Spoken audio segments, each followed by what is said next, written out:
जी तो अस्सलाम वालेकुम YouTube family, welcome to Codulars. आज के इस वीडियो में हम देखेंगे what are packages and plugins in Flutter. Guys, number one difference आप लोग याद रख लें। पैकेजेस को लिखते वक्त हम प्योर डॉट कोड लिखते हैं, जबकि प्लगइन्स को लिखते वक्त हम नेटिव कोड लिखते हैं। नेटिव कोड लाजमी लिखना होता है प्लगइन्स के लिए, जबकि पैकेजेस को लिखते वक्त सिर्फ प्योर डॉट कोड लिखना पड़ता है। एक्चुअली ये फ्लटर की ऑफिशियल वेबसाइट है जहाँ पे सब पैकेजेस जो है पब्लिश होते हैं। कल को मैंने भी कोई अपना पैकेज पब्लिश करना है, वो मैं इसी वेबसाइट पे करूँगा। आपने करना है, आप भी इसी वेबसाइट पे करेंगे, ताकि दूसरे डेवलपर्स इजीली उसको एक्सेस कर सकें। और हमारे पास हर पैकेज का रिकॉर्ड भी अवेलेबल होता है। मैं अभी आपको दिखाता हूँ। फॉर एग्जाम्पल है इमेज पिकर, ये हमारे पास एक पैकेज है। ठीक है, इमेज पिकर हम इसको ओपन कर लेते हैं और आप देखें कि इसके आज तक कितने डाउनलोड्स हुए हैं वो सब यहाँ पे लिखे हुए हैं, 1.6 मिलियन, और इसका 1.1.2 वर्जन इस वक्त चल रहा है। तो ये हमारे पास एक फ्लटर का पैकेज है। और आपने फर्स्ट डिफरेंस याद रखना है कि पैकेज को लिखते वक्त डॉट कोड, जबकि प्लगइन्स को लिखते वक्त नेटिव कोड इन्वॉल्व होता है। तो अभी मैं आपको एग्जांपल बताऊं। फॉर एग्जांपल हम कहते हैं यूआरएल लॉन्चर एक पैकेज है। यूआरएल लॉन्चर एक पैकेज है। याद रखें मैं क्या कह रहा हूँ, यूआरएल लॉन्चर एक पैकेज है। इट मीन्स कि URL launcher is a package. ठीक है, बट टेक्निकली यूआरएल लॉन्चर को लिखते वक्त ना, हम हर प्लेटफॉर्म पे यूआरएल लॉन्च करने का तरीका डिफरेंट है। एंड्रॉयड पे डिफरेंट है, आईओएस पे डिफरेंट है, विंडोज़ पे डिफरेंट है, लिनक्स पे डिफरेंट है। तो हर डिफरेंट प्लेटफॉर्म के लिए ना यूआरएल लॉन्च करने का तरीका एपीआई डिफरेंट है। ठीक है, तो उसके लिए लाजमी हमें नेटिव कोड लिखना पड़ेगा।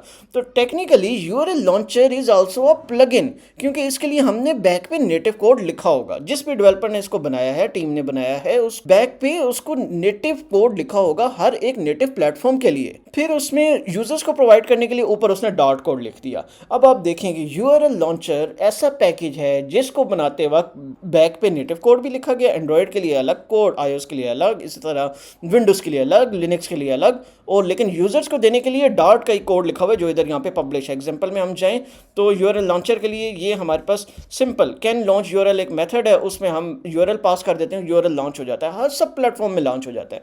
इसी एक मेथड के थ्रू सब प्लेटफॉर्म में लॉन्च हो जाएगा। थोड़ा बहुत कोई डिफरेंस हुआ किसी एक प्लेटफॉर्म के लिए तो वो बस होगा। फ्लटर डेवलपर्स के लिए इजी कर दिया। समझाना मैं आपको ये चाह रहा हूँ कि यूआरएल लॉन्चर में नेटिव कोड भी लिखा है, यूआरएल लॉन्चर में डॉट का कोड भी लिखा है। तो टेक्निकली आप ये एक पॉइंट याद रखें कि हम हर एक प्लगइन को पैकेज तो कह सकते हैं, बट हर एक पैकेज को प्लगइन नहीं कह सकते। क्यों? क्योंकि हर एक जो प्लगइन है उसमें नेटिव कोड लिखा हुआ है, और हर नेटिव कोड को आसान बना के फ्लटर डेवलपर्स को देने के लिए डॉट कोड लिख सकते हैं। ठीक है, तो हम प्लगइन को फिर पैकेजेस भी कह लेते हैं, जबकि पैकेज को लिखने के लिए सिर्फ और सिर्फ लिखा ही प्योर डॉट कोड है। ठीक है, उसमें कोई नेटिव कोड इन्वॉल्व ही नहीं है, तो कभी भी आप पैकेज को प्लगइन नहीं कह सकेंगे। ठीक है, तो technically every plugin can also be a package, but not every package is a plugin. तो आपको बस मोस्टली आप याद रखना है कि जितने भी आपको पैकेजेस आपको आगे यूज़ करने पड़ेंगे, आपको इस वेबसाइट पे मिल जाएंगे, pub.dev की वेबसाइट पे। तो नेटिव कोड लिखेंगे प्लगइन में, सिर्फ डॉट का कोड लिखेंगे पैकेज में। पैकेज बनाना फ्लटर में बहुत इजी है। हम अपने इस चैनल पे आगे जाके, जैसे ही हमारी ये प्लेलिस्ट खत्म होगी फ्लटर बिगिनर्स टू एडवांस की, उसके बाद हम आपको पैकेज अपना बनाना और इस वेबसाइट पे, फ्लटर की ऑफिशियल वेबसाइट पे पब्लिश करना भी सिखाएंगे। So don't forget to subscribe the Kodular channel. We will meet you in our next video. Till that, good bye.